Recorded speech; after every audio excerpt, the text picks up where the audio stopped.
The alarm screamed through the halls of the Federation flagship Harmony's voice. Commander Jiwan ran down the bright corridors, his blue skin glowing with stress patterns that his people could not hide.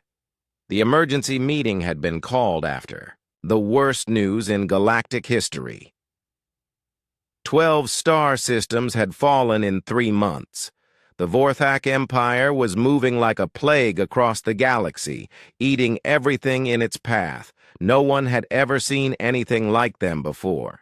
They were not like other aliens. They were something else entirely. Jiwan entered the main council chamber where hundreds of beings from across the galaxy waited. Some floated in tanks of water, others stood on multiple legs, and a few hung from the ceiling on silk threads. All of them looked afraid. Admiral Kylo Rentai stood at the center of the room. His crystalline body caught the light and threw rainbow patterns on the walls. His people, the Altarians, had never known war. They were peaceful beings who solved problems with words and patience. But today, words meant nothing. "The situation is worse than we thought," the Admiral said. His voice rang like crystal bells, but there was no music in it now. "The ocean world of Aquanus fell yesterday. The entire population of 2 billion souls is gone." A ripple of horror went through the chamber. The Aquanians were gentle beings, like dolphins with hands. They had never hurt anyone.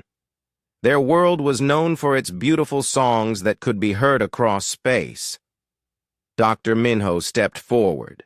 He was from a world where his people looked like tall, thin cats with silver fur.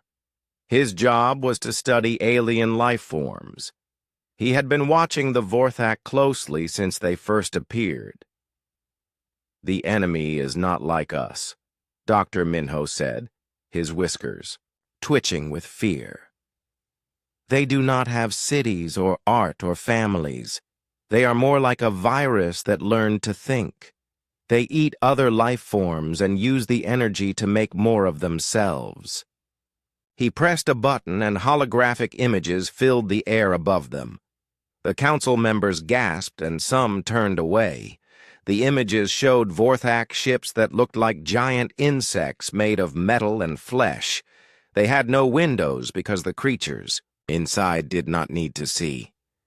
They could feel their prey from light years away. "They adapt to everything we throw at them," Dr. Minho continued. "When we use energy weapons, they grow shields. When we use missiles, they grow armor.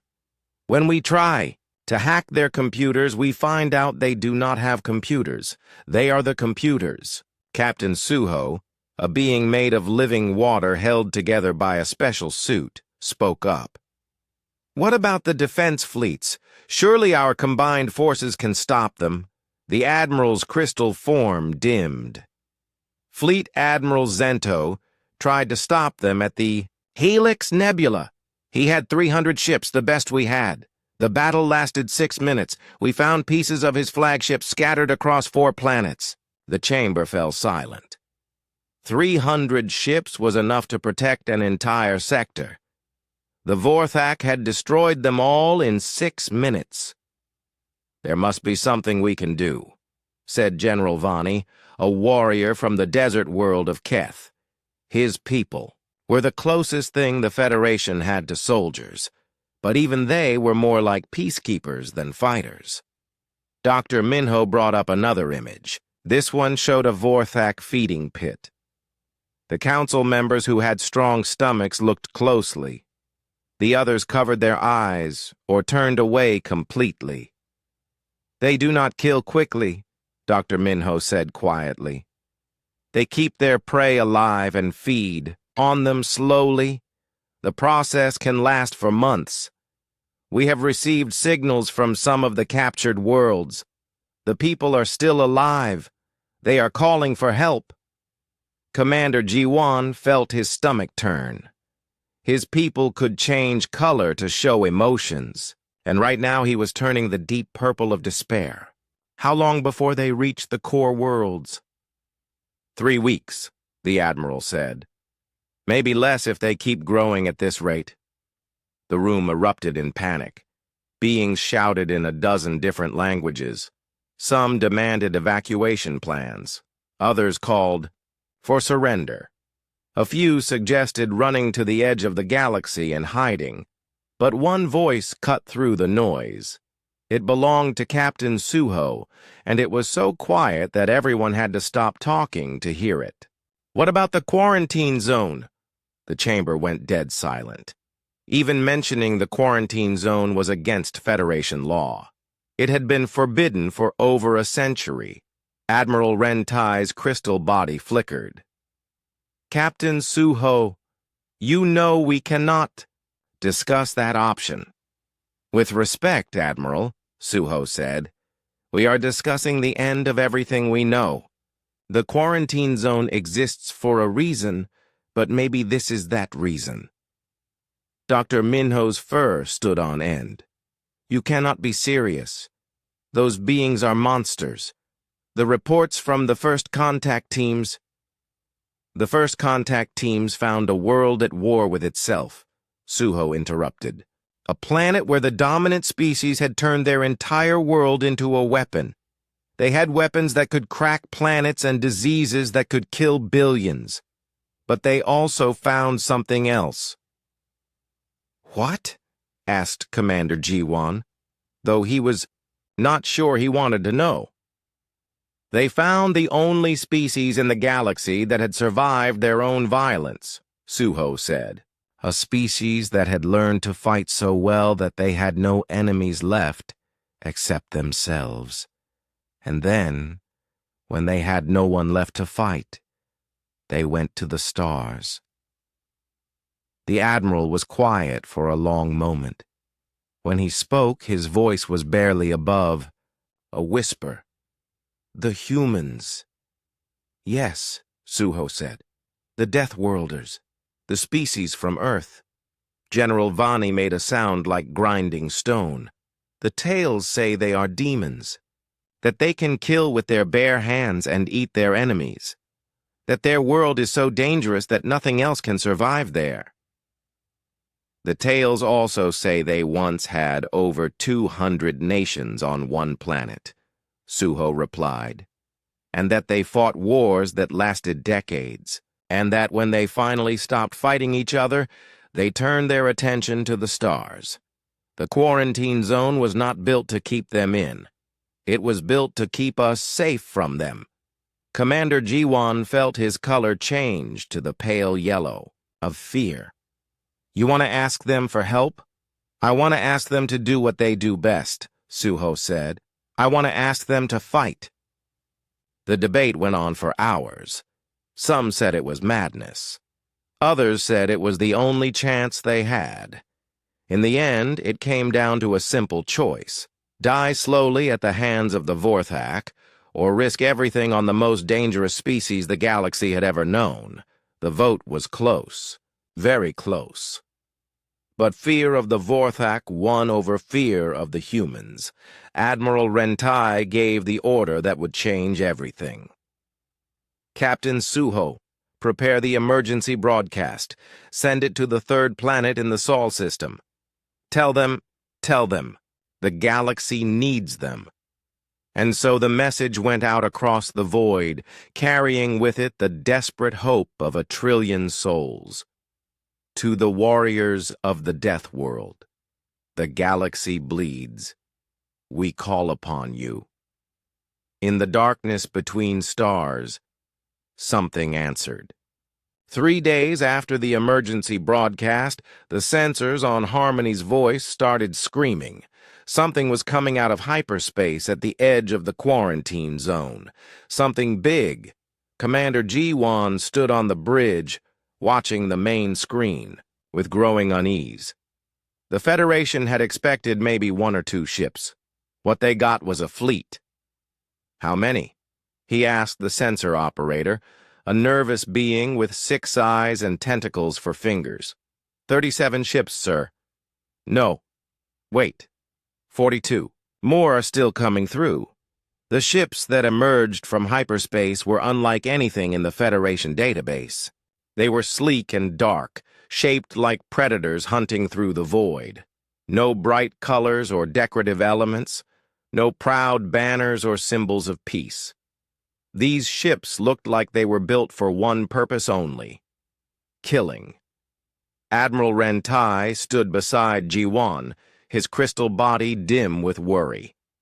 "Signal the lead ship. Ask them to identify themselves."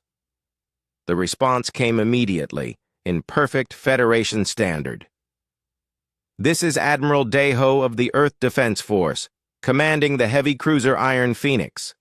We received your call for help, the mate." Voice was flat and calm, with no emotion at all. It was the voice of someone who had seen terrible things and lived through them. "Request permission to come aboard your vessel," Admiral Deho continued. "We need to talk." An hour later, the docking bay of Harmony's voice filled with beings who had never seen humans before. Dr. Minho was there with his recording equipment. Captain Suho floated in his water suit nearby. General Vani stood ready with his honor guard, though he was not sure what good they would do. The human shuttle was small and black with no windows.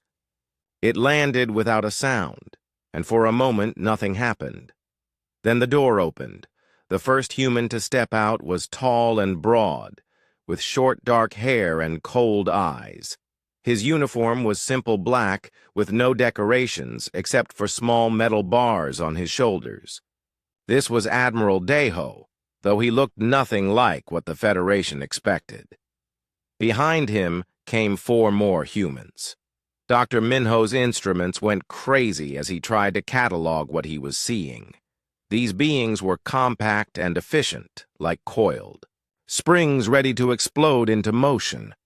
Their eyes never stopped moving, constantly scanning for threats that might not exist. Colonel Hyunwoo was the second human off the ship. His hands were covered in thin scars, and he carried himself like someone who had been in too many fights to count. Captain Yeji moved like liquid shadow, her eyes taking in every detail of the docking bay. Major Taman looked at the Federation, technology, with the expression of someone evaluating how to destroy it. The last human was Major Soman. She was smaller than the others, but something about her made every Federation being in the bay step back. She smiled, but it was not a friendly smile. It was the smile of a predator that had found something interesting. Admiral Rentai stepped forward, his crystal form chiming softly in the traditional greeting. "Welcome aboard Harmony's voice. We are grateful that you answered our call." Admiral Deho nodded once. "We came as soon as we got the message. Show us what we're dealing with." The briefing room had been prepared with the best the Federation could offer. Comfortable seating for a dozen different body types, perfect lighting, and refreshments from across the galaxy. The humans ignored all of it. They stood behind the table instead of sitting, and their eyes never left the main screen. Dr. Minho began the presentation with images of Vorthak bioships. The humans watched without expression as he explained how the enemy adapted to every weapon, every strategy. They consume entire populations for biomass, Dr. Minho said, his voice shaking slightly. They keep their prey alive during the feeding process. We have intercepted some transmissions from captured worlds. The suffering is beyond description. For the first time, something changed in the humans' faces. It was subtle, just a tightening around the eyes. But Dr. Minho's sensitive instruments picked it up. The temperature in the room seemed to drop several degrees. Colonel Hyunwoo spoke for the first time. "How many worlds have they taken?" 12 complete systems, Admiral Rentai replied. "Perhaps 50 billion souls." Captain Yeji's voice was soft and precise. How fast are they moving? They will reach the core worlds in 2 weeks, Commander Jiwan said. Our best projections show complete galactic conquest within 6 months. Major Taman looked at the technical readouts of Vorthak bioships. What have you tried so far? General Vani stepped forward proudly. Our finest fleets have engaged them in honorable combat. We follow the ancient laws of war with proper warnings and— Major Soman's laugh cut him off. It was not a pleasant sound. You're still fighting by rules while they're eating your civilians alive? The general's stone-like face hardened. We are civilized beings.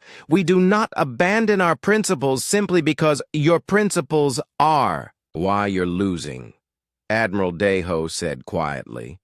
His voice was still calm, but there was something underneath it that made everyone in the room very still. You called us because you need to win this war. Are you sure that's what you want, Commander? Jiwan felt his skin shift to the pale blue of confusion. Of course we want to win. We want to save our people. Winning and saving people are not always the same thing, Colonel Hyunwoo said. Sometimes you have to choose. Dr. Minho's instruments were picking up strange readings from the humans. Their heart rates were steady. Their brain activity was focused. But there was something else. Something his equipment could not identify. What do you mean?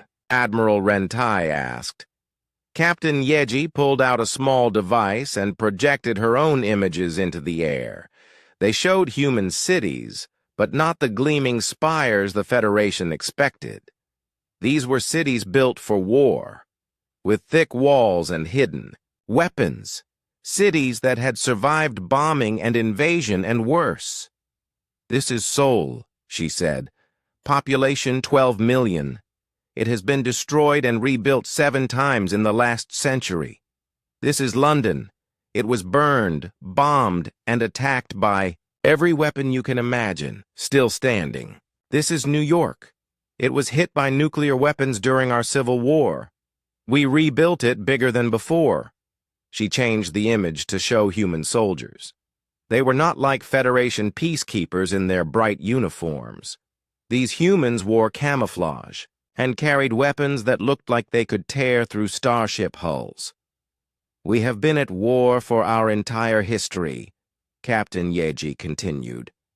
We have fought with sticks and stones, with swords and guns, with chemicals and diseases and fire from the sky. We have killed billions of our own kind and learned from every death. Major Taman smiled, and it was not a nice smile. The thing about fighting your own species for 10,000 years is that you get very good at it. And when you get good at fighting humans, everything else becomes easy. The Federation beings in the room were starting to understand what they had invited aboard their ship. These were not the peaceful explorers they had imagined. These were predators who had spent millennia learning how to kill. The question, Admiral Deho said, is whether you really want us to do what we do best. Because once we start, we don't stop until everything that threatens our allies is dead. All of it. Down to the last cell. Dr. Minho found his voice. But surely there are rules. Laws of combat, ways to fight that preserve some dignity. Major, Soman's eyes fixed on him, and he felt like a small animal being studied by something much larger and hungrier. Doctor, let me ask you something. If someone was torturing your children to death, would you care about dignity, or would you care about making it stop? The room was quiet for a long moment. Finally, Commander Jiwan spoke. What do you need from us? Complete tactical control, Colonel Hyunwoo said immediately. No interference, no rules of engagement except the ones we set, and no questions about our methods. That's impossible, General Vani protested. The Federation has protocols. The Federation, Admiral Deho interrupted, is about to be extinct. Your protocols are why you're losing. Our lack of protocols is why we're here. Admiral Rentai's crystal form flickered as he processed this. The humans were offering to save them, but the price was giving up everything they believed in. If we agree, he said slowly, what happens after? When the war is over? Major Soman's smile grew wider. That depends on whether you still want us around when you see what we're capable of. The vote was taken in private, with only the senior command staff present. It was even closer than the vote to contact Earth in the first place. But in the end, survival won over principle. Admiral Rentai gave the humans what they wanted. You have command authority over all military operations. Do whatever you think is necessary. Admiral Deho nodded once. We'll need detailed intelligence on Vorthak positions and movements. And we'll need bait. Bait? Dr. Minho asked. Something they want to eat, Colonel Hyunwoo explained. Something so tempting they can't resist going after it, even if it might be a trap. The horrible realization hit them all at the same time. You want to use our people as bait, Commander Ji-won whispered. No, Admiral Deho corrected. We want to use their hunger against them. There's a difference, but you might not like the methods we use to make it work. As the humans left to begin their preparations, Dr. Minho realized he had been wrong about them. They were not monsters. Monsters. Killed for pleasure or revenge. These humans killed because it was a job that needed doing, and they were very, very good at their job. The manufacturing world of Mechanicus Prime had been sending distress signals for 3 days. The planet was covered in factories that built everything from starship engines to medical equipment for half the galaxy. 5 billion beings lived and worked there, and now they were all running for their lives. General Ji-hoon commanded the Federation Defense Force from his flagship Rising Dawn. He was a veteran of border conflicts and police actions, but nothing had prepared him for this. The Vorthak bioships fell from the sky like a plague of metal locusts, each one the size of a city block. Status report, Ji-hoon called out as another explosion shook his ship. 17 bioships in the outer atmosphere, his tactical officer reported. They're landing near Population Center 7. Early reports suggest they're building feeding pits. Ji-hoon felt sick. Population Center 7 housed 2 million factory workers and their families. The bioships would consume them all, slowly, keeping them alive as long as possible to maximize the biomass harvest. All units, focus fire on the landed bioships, he ordered. We cannot let them complete their feeding operations. The Federation fleet opened fire with everything they had. Energy beams that could melt asteroids struck the bioships directly. For a moment, Ji-hoon dared to hope. Then the smoke cleared, and the alien vessels were still there, their organic hulls already adapting to the energy weapons. Sir, the bioships are growing new armor plating, the tactical officer said, his voice cracking with stress. Our weapons are having no effect. That was when the human ships arrived. They came out of hyperspace like dark arrows, moving faster than anything the Federation had ever built. The Iron Phoenix led the charge, followed by 6 smaller vessels that moved like predators hunting in a pack. Admiral Deho's voice crackled over the communication system. Federation fleet, pull back to defensive positions.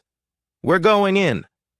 General, Ji-hoon watched in amazement as the human ships ignored the massive bioships entirely. Instead, they headed straight for the planet's surface, moving through the atmosphere like they were diving into water. What are they doing? He asked Dr. Minho, who was monitoring the battle from the science station. I have no idea, Dr. Minho replied, his instruments tracking the human ships. They're not engaging the primary targets. They're heading for the waste processing plants? On the surface of Mechanicus Prime, Major Taman was leading his demolition team through the underground tunnels that connected the factory complexes. The tunnels were dark and filled with the smell of industrial waste, but the humans moved through them like they belonged there. "Contact," whispered Sergeant Sanha, pointing ahead. "Bioship waste port, 200 meters. The Vorthak bioships were living creatures, and like all living things, they produced waste. The Federation had cataloged this in their intelligence reports but never thought to use it. The humans had read those reports with very different eyes. Remember," Major Taman said to his team, "these things are basically giant animals. And every animal has weak spots. The waste port was exactly what it sounded like. A biological opening where the bioship expelled what it could not digest. It was defended by acid-spitting guardian organisms and surrounded by toxic gases. To the Federation, it was an impassable barrier. To humans who had spent centuries fighting in sewers and chemical plants, it was just another door. The first guardian organism died before it could even register the threat. Sergeant Sanha moved like liquid lightning, his combat knife finding the creature's brain in one smooth motion. The second guardian lasted longer, almost 3 seconds. Inside the bioship, the human team found themselves in a nightmare of living. Corridors and pulsing walls. The ship's immune system tried to attack them, sending antibody creatures scuttling through the passages. The humans killed them with efficient brutality, never stopping, never slowing down. Captain Yeji was coordinating the attack from orbit. Her ship hung invisible in the shadow of Mechanicus Prime's largest moon, sensors tracking 17 different human teams as they infiltrated the bioships through methods that would have made Federation strategists physically ill. Team 7, "You're approaching the neural cluster," she reported. "Biological activity is increasing. They know you're there." Colonel Hyunwoo's voice came back steady and calm. "Understood. Beginning termination procedures. What happened next would be studied in military academies for generations, though most species would refuse to believe it actually worked." The humans had realized something that no Federation scientist had considered. The Vorthak bioships were not just ships. They were living creatures. And every living creature could be killed if you knew where to cut. The neural clusters were the bioship's brains, buried deep inside layers of muscle and bone and armor. The Federation had tried to reach them with long-range weapons and failed. The humans reached them by walking through the creatures' digestive systems. One by one, the bioships began to die. On the surface, the feeding pits suddenly went silent. The Vorthak ground forces stopped their coordinated movements and began wandering randomly. Without the guiding intelligence of the bioships, they were just mindless drones. General Jihoon watched from orbit as the massive alien vessels began to collapse. Their organic hulls sagged and split, spilling acidic blood across the factory districts. Within an hour, 17 city-sized bioships had been reduced to rotting meat. "How?" he asked when Admiral Daeho's team returned to the fleet. "Simple biology," Major Taman replied, cleaning alien gore off his equipment. "Cut the head off a snake, and the body dies. These things were just really big snakes." Dr. Minho was studying the tactical recordings with growing amazement and horror. "The infiltration routes you used, the Federation considers those areas too dangerous to enter. The toxic exposure alone should have killed you." Colonel Hyunwoo shrugged. "We're from Earth. Everything there is trying to kill us anyway. A little alien acid is nothing compared to a summer in Mumbai." Captain Yeji pulled up the casualty reports. Federation losses: 43 ships destroyed, 2,000 personnel killed. Civilian casualties on Mechanicus Prime, approximately 12% of what we projected before the battle. And human casualties? General Jihoon asked. Lieutenant Dong Hyun lost an arm when a guardian organism got lucky, Admiral Daeho reported. He's in medical bay asking when the next mission starts. The Federation officers stared at him. They had just witnessed a battle that should have cost millions of lives. The humans had saved an entire world, and their only casualty was one soldier, who was eager to fight again. The Vorthak will adapt, Dr. Minho warned. They'll learn from this defeat. Next time, they'll be ready for infiltration tactics. Major Soman smiled her predator's smile. Good. We were getting bored with the easy ones. As the human fleet prepared to leave Mechanicus Prime, General Jihoon found himself wondering what his people had unleashed. The humans had saved the planet, but their methods were beyond anything the Federation could understand or accept. They fought like the galaxy was their hunting ground, and every enemy was prey to be stalked and killed. They used the environment as a weapon, turned the enemy's biology against them, and seemed to take genuine pleasure in finding new ways to cause destruction. But the most disturbing thing was how normal it all seemed to them. To the Federation, this had been an impossible battle against overwhelming odds. To the humans, it had been Tuesday. Admiral Daeho, General Jihoon called out before the human ship departed. How do you do it? How do you fight like that and still sleep at night? The human's expression never changed. General, we've been fighting things that want to kill us since we learned to walk upright. The only difference between the Vorthak and everything else we've faced is that these ones came from space. But the violence, the brutality... Violence is a tool, Admiral Daeho replied. We use it because it works. And right now, it's the only thing standing between your people and extinction. As the Iron Phoenix jumped to hyperspace, Dr. Minho was already analyzing the battle data. His reports would spread through Federation space within days, carrying news of the human victory. But they would also carry something else.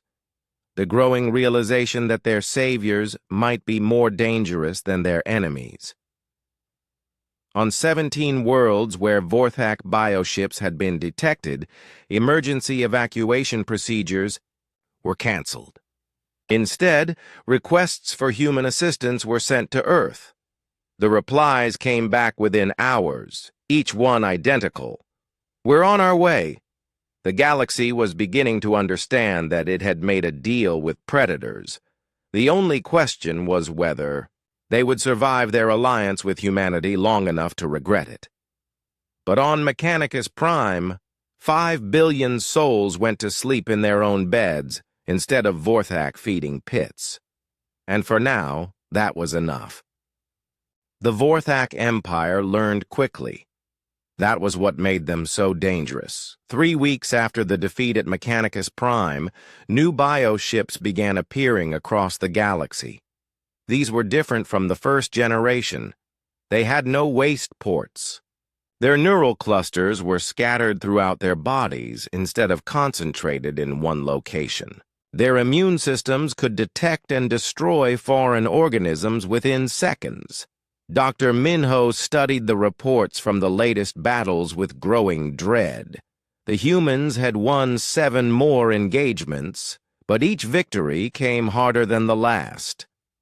The enemy was adapting to their tactics. They're learning, he reported to the emergency council meeting aboard Harmony's Voice. The new bioships are specifically designed to counter human infiltration methods.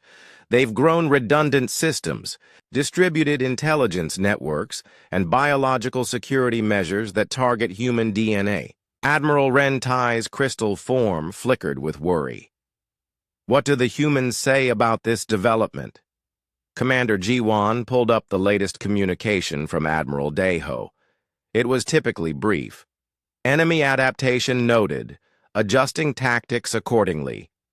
That's all? General Vani asked. They're not concerned that their primary strategy has been neutralized? Captain Suho floated in his water suit, his liquid form rippling with unease. I think we may have misunderstood something fundamental about humans. They don't just have one strategy. They have contingencies for their contingencies. The proof came 3 days later when scouts reported something unprecedented. Human personnel were moving through Federation space, but not on ships. They were traveling as passengers on civilian transports, hiding among refugees and traders. Dozens of them, scattered across 100 worlds. Major Soman had spent 2 weeks on the mining world of Kepler-7, working in the crystal mines alongside local workers. Her identity papers said she was a geology consultant from the inner rim. Her actual job was studying the Vorthak behavioral patterns. The aliens had taken the outer system and were slowly working their way inward. Their bioships followed the same patterns they always used. Establish feeding pits, process local population, move to the next target. But Major Somin was watching for something else entirely.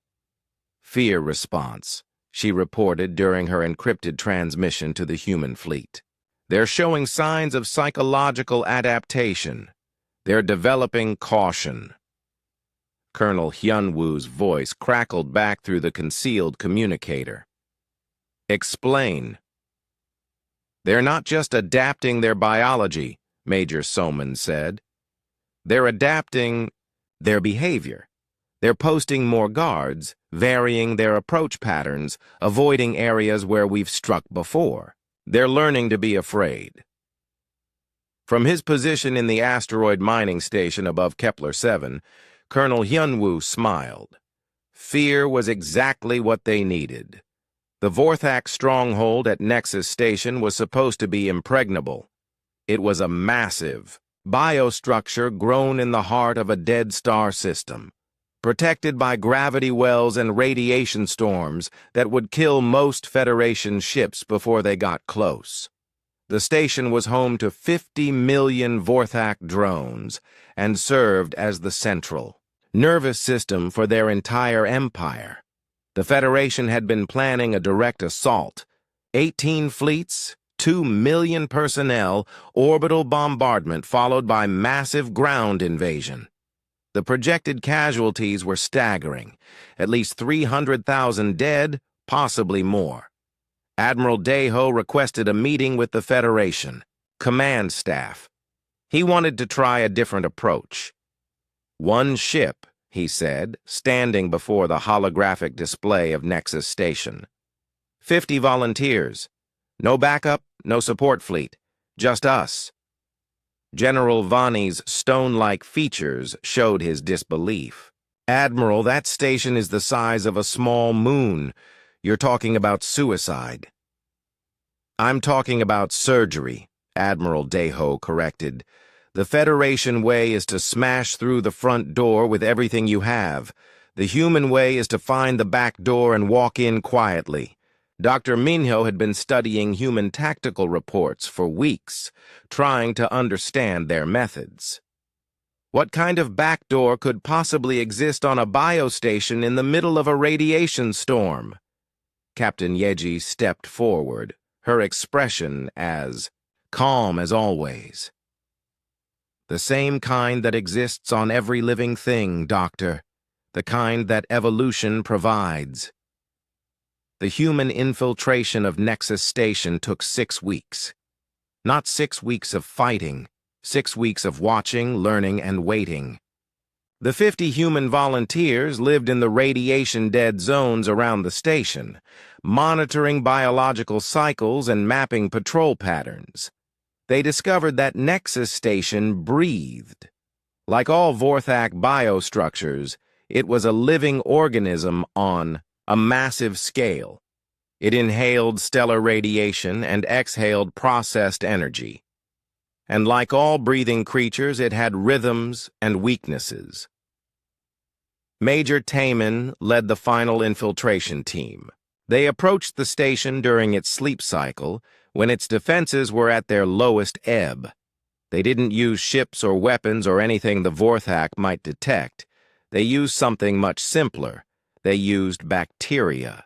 The strains had been carefully selected from Earth's most hostile environments: deep ocean thermal vents, acid pools in volcanic regions, the radioactive zones around old nuclear test sites. Bacteria that could survive anything and eat almost anything. But these particular bacteria had been modified, not with complex genetic engineering that the Vorthak might detect and counter. They had been modified the way humans had been modifying organisms for centuries, through selective breeding and environmental pressure. The bacteria they introduced to Nexus Station looked harmless. They registered as common space-borne microorganisms, the kind that drifted between stars and posed no threat to anyone. The Vorthak immune systems ignored them completely. That was the first mistake. The bacteria began reproducing inside the stations, biosystems. At first, the effect was barely noticeable. A few digestive organs working slightly less efficiently. Some minor inflammation in the neural pathways. The kind of minor biological irritation that happened to all living things. Then, the bacteria began communicating with each other. This was the part that even the humans didn't fully understand. The bacterial strains they had used possessed a form of primitive collective intelligence. On Earth, this helped them coordinate their feeding and reproduction. Inside Nexus Station, it helped them coordinate something else entirely. The bacterial colonies began targeting specific biosystems, not randomly, but with purpose. They attacked the station's sensory organs first, blinding it to external threats. Then they moved to the communication networks, isolating different sections of the station from each other. By the time the Vorthak realized what was happening, it was too late. The infection spread through quantum-entangled biolinks to every Vorthak facility in the galaxy. Within 72 hours, the entire empire was consuming itself from the inside. Bioships turned on each other in mindless feeding frenzies. Ground forces attacked their own installations. The central intelligence that had coordinated their galactic conquest dissolved into biological chaos. Dr. Minho watched the reports come in with growing horror. Entire star systems full of Vorthak bioships were destroying themselves. The enemy that had seemed unstoppable was eating itself alive, and it was spreading faster than their own expansion had. How? He asked Major Soman when she returned to Harmony's voice. How could you create such a weapon? Major Soman's smile was tired but satisfied. We didn't create anything, Doctor. We just gave them the common cold. That's impossible. The biological incompatibility alone? The bacteria we used originated from environments similar to what we found inside Vorthak biosystems, Captain Yeji explained. High radiation, extreme temperatures, organic acids. We just selected strains that were already adapted to those conditions and encouraged them to be more aggressive. Commander Ji-Wan felt his skin shift to the pale green of nausea. You turned their own biology against them. We turned their biology into a more efficient version of itself, Colonel Hyunwoo corrected. The bacteria we introduced don't actually harm Vorthak cells directly.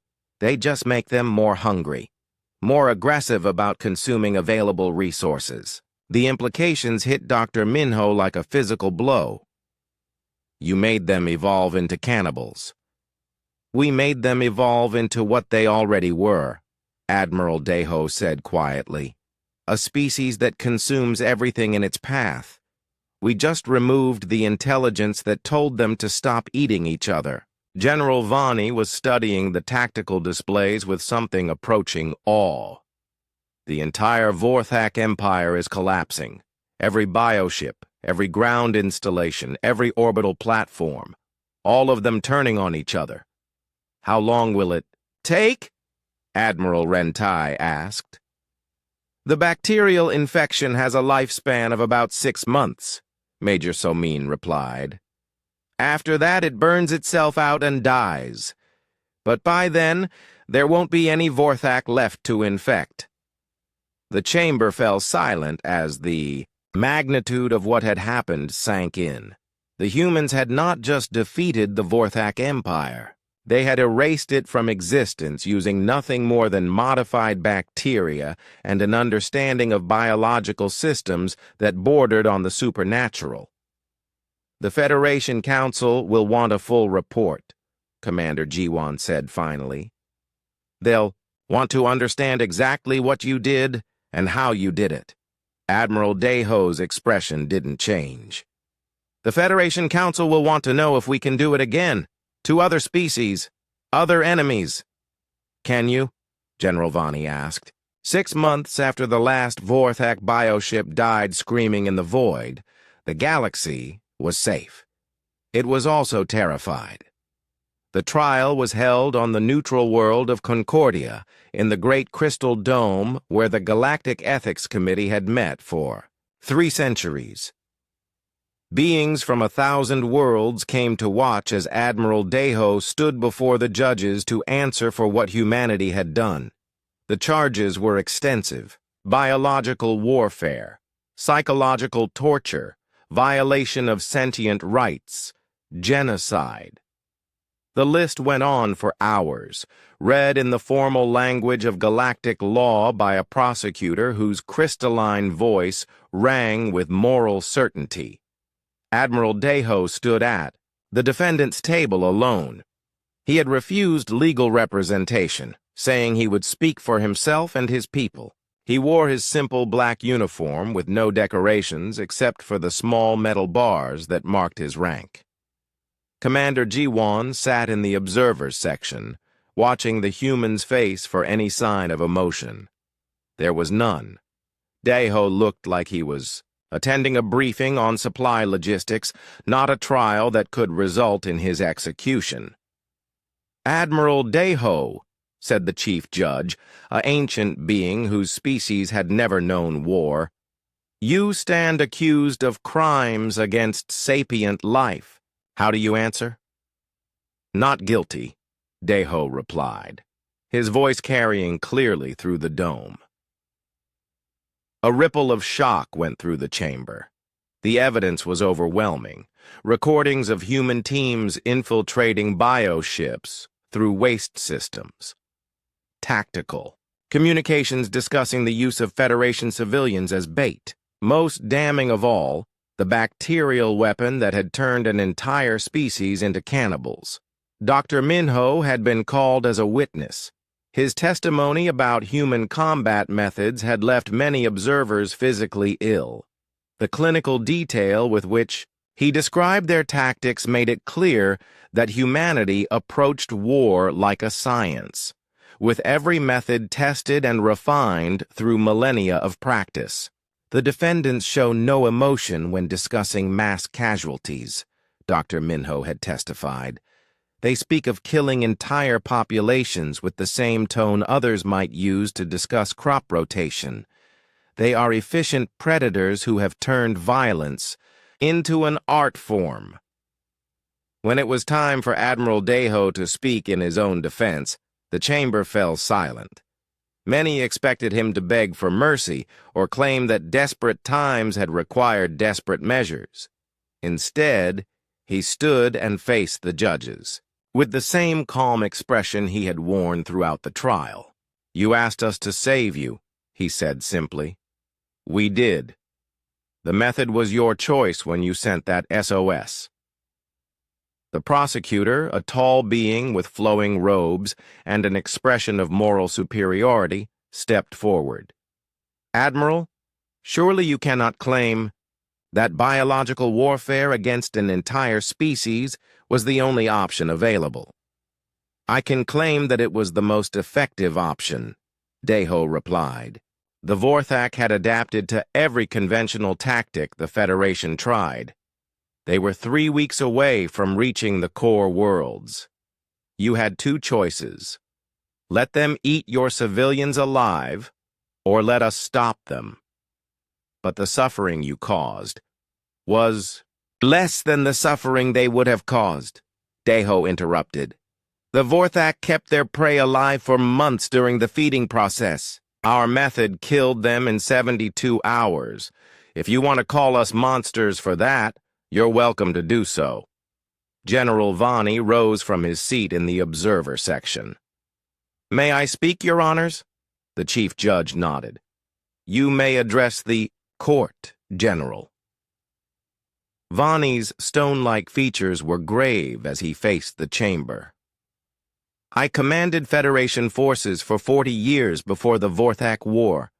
I fought border conflicts and policed trade disputes. I thought I understood combat.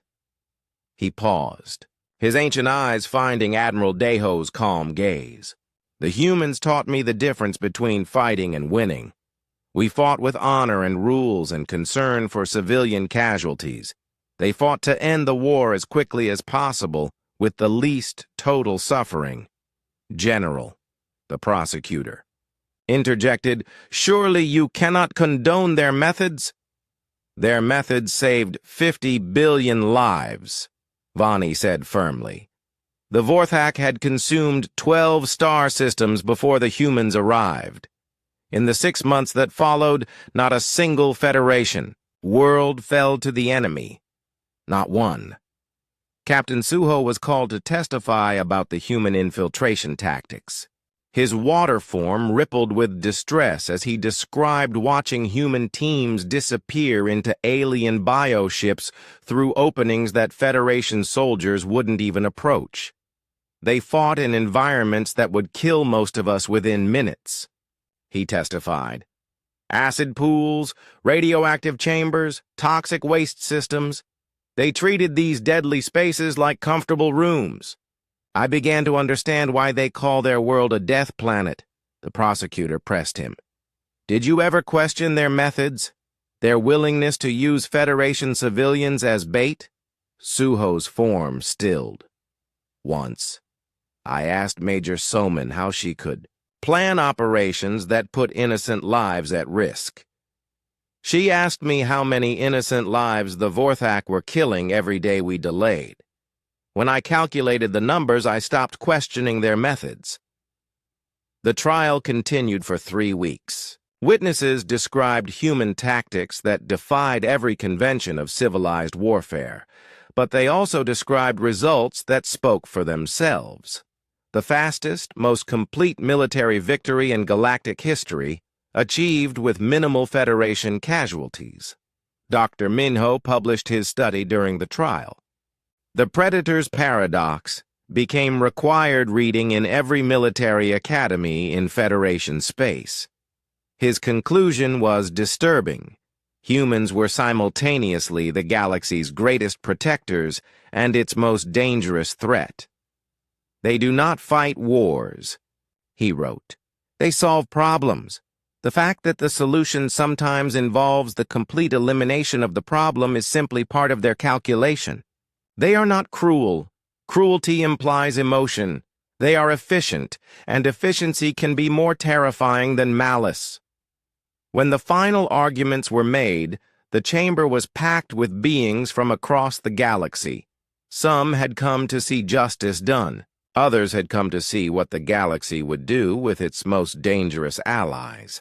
The prosecutor's closing argument was passionate and moral. He spoke of the sanctity of life, the importance of fighting honorably, and the danger of abandoning principles, even in desperate times.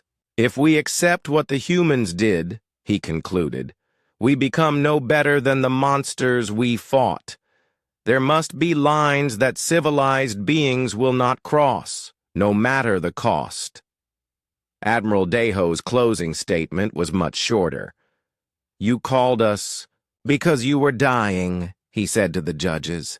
You sent an SOS to the one species in the galaxy that you were afraid of because you needed something that you couldn't do yourselves. You needed predators?